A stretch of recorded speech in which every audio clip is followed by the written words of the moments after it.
गुरुर्ब्रह्मा गुरुर्विष्णु गुरुर्देवो महेश्वराय गुरुर साक्षात परम ब्रह्म तस्मै श्री गुरुवे नमः। तुम्ही हो माता च पिता तुम्ही हो, तुम्ही हो बंधु च सखा तुम्ही हो, तुम्ही हो विद्या द्रवणम तुम्ही हो, तुम्ही हो सर्वम मम देव देव। बोलो विष्णु भगवान की जय, बोलो लक्ष्मी माता की जय, बोलो सरस्वती माता की जय, बोलो गरुड़ भगवान की जय। आप सबके भीतर बैठे हुए उस परमपिता परमेश्वर को, उस सच्चिदानंद स्वरूप को कोटि कोटि नमन करता हूँ और कार्तिक महात्म के 29वें अध्याय को कहने की अनुमति चाहता हूँ। उससे पहले आइए मंत्र का उच्चारण करें। हरि ओम नमो नारायण, हरि ओम नमो नारायण, हरि ओम नमो नारायण, हरि ओम नमो नारायण, हरि ओम नमो नारायण, हरि ओम नमो नारायण, हरि ओम नमो नारायण, हरि ओम नमो नारायण, हरि ओम नमो नारायण, हरि ओम नमो नारायण, हरि ओम नमो नारायण। आइए कथा में प्रवेश करें। राजा पृथु ने कहा, हे नारद जी, आपने कृष्णा और वेणी नदी के तट पर बनिए और कलह के ने जिस प्रकार मुक्ति पाई वह सारी कथा हमको सुनाई है। मैं भली प्रकार सुनी है। देव ऋषि यह कार्य उन दोनों नदियों के प्रभाव से हुआ था या उस क्षेत्र के प्रभाव से हुआ था। कोई कृपा करके मुझे यह बताने की कृपा कीजिए, क्योंकि मुझे संदेह है। देव ऋषि नारद बोले, कृष्णा नदी साक्षात भगवान श्री कृष्ण जी महाराज के शरीर है और वेणी नामक नदी भगवान शंकर का शरीर है। इन दोनों नदियों के संगम का महात्म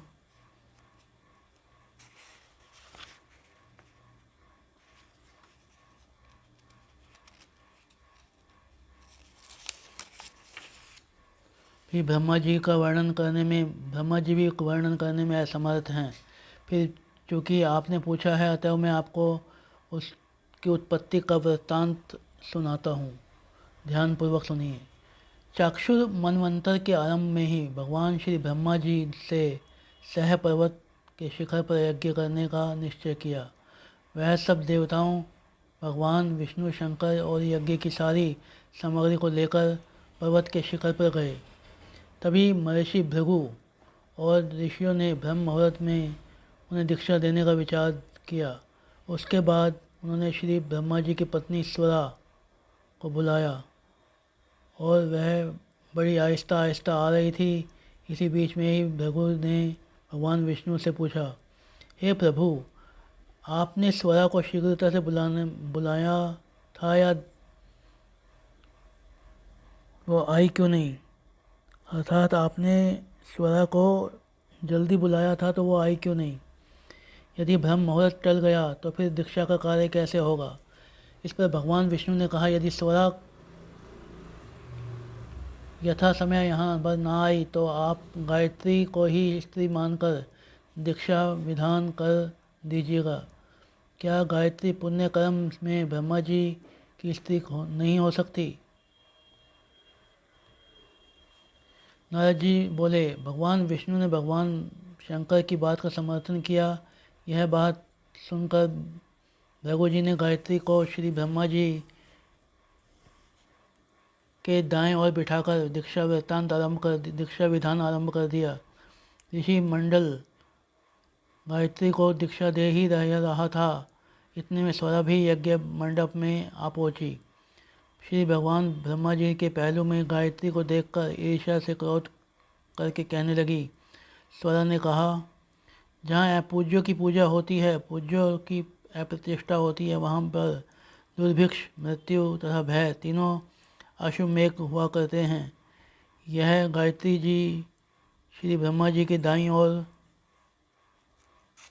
तथा मेरे स्थान पर बैठी है। यह दृश्य बहने वाली नदी होगी।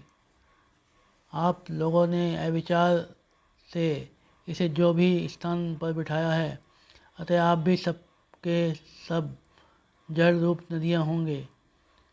नारद जी ने महाराजा पृथु से कहा, हे राजन, इस प्रकार की स्वरा के श्राप को सुनकर गायत्री मारे क्रोध के लाल भभूका होकर अपने होठों काटने लगी। देवताओं के मना करने पर भी उसने उठकर स्वरा को श्राप दे डाला। गायत्री ने कहा, ब्रह्मा जी जैसे तुम्हारे पति हैं वैसे ही मेरे भी हैं।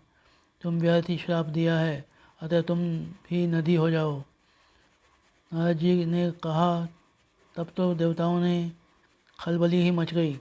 वह स्वरा को दंडवत प्रणाम करके कहने लगे, हे देवी, तुमने जो ब्रह्मा आदि को सब देवताओं को श्राप दिया है, उससे यदि हम सब जड़ रूप में नदियाँ हो जाएंगे तो फिर निश्चय ही यह तीनों लोग नष्ट हो जाएंगे, क्योंकि वह श्राप तुमने बिना विचारे दिया है, अतः तुमको वापस लेना चाहिए। स्वरा ने कहा, हे देवतागण, क्योंकि आपके यज्ञ के आरंभ में गणेश पूजा नहीं किया गया है, इसलिए यह विघ्न उपस्थित हो गया। मेरा श्राप कभी खाली नहीं जा सकता, इसलिए आप सब अपने अपने अंशों से जड़ी भूति होकर अश्वमेघ नदियाँ बनोगे। हम दोनों सोते भी अपने अपने अंशों के पश्चिम में बहने वाली नदियाँ बनेंगी।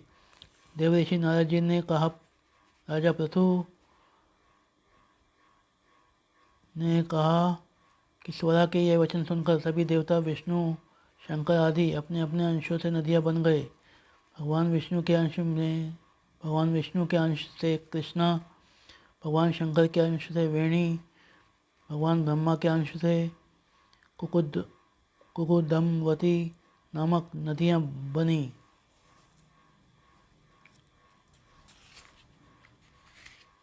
सभी देवताओं ने अपने अंशों को जड़ रूप बनाकर वही सह पर्वत पर फेंक दिया।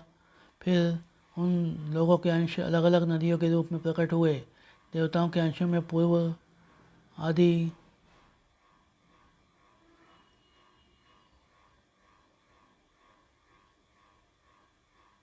तथा उनकी स्त्रियों के अंशों से सैकड़ों व हजारों की संख्या में पश्चिम वाहिनी नदियाँ उत्पन्न हुई। गायत्री और स्वरा दोनों पश्चिम वाहिनी नदियाँ होकर एक साथ बहने लगी। दोनों का नाम सावित्री पड़ा। श्री ब्रह्मा जी ने उस यज्ञ स्थल पर भगवान विष्णु और भगवान शंकर की स्थापना की। दोनों देवता महाबल तथा अतिबल के नाम से विख्यात हुए। हे राजन, कृष्णा और वेणी नदी की उपस्थिति का वर्णन जो मनुष्य करेगा उसको दर्शन एवं स्नान का फल प्राप्त हो जाएगा। इति श्री 29वां अध्याय समाप्तम। बोलो नारायण नारायण नारायण नारायण नारायण। श्वास श्वास की माला पे ऐसे चलने दें। नारायण नारायण नारायण नारायण नारायण। आप कोई भी काम करें, आप व्यापार करें, नौकरी करें, दुकान चलाएं, बिजनेस करें, कुछ भी करें, हर समय आपकी सांसों की माला पर ये मंत्र चलना चाहिए। हरि ओम नमो भगवते वासुदेवाय नमः। हरि ओम नमो भगवते वासुदेवाय नमः। हरि ओम नमो भगवते वासुदेवाय नमः। जब विष्णु भगवान जी आपसे प्रसन्न हो जाएंगे तो आपको दर्शन भी देंगे, आपकी भक्ति से प्रसन्न होकर आपको वैकुंठ लोक भी देंगे, आवागमन के चक्रों से मुक्ति भी देंगे। बस आप निरंतर जपते रहें और स्वच्छ और निर्मल हृदय से कोई भी काम करें। बोलिए विष्णु भगवान की जय, लक्ष्मी माता की जय, गरुड़ भगवान की जय। जय माता।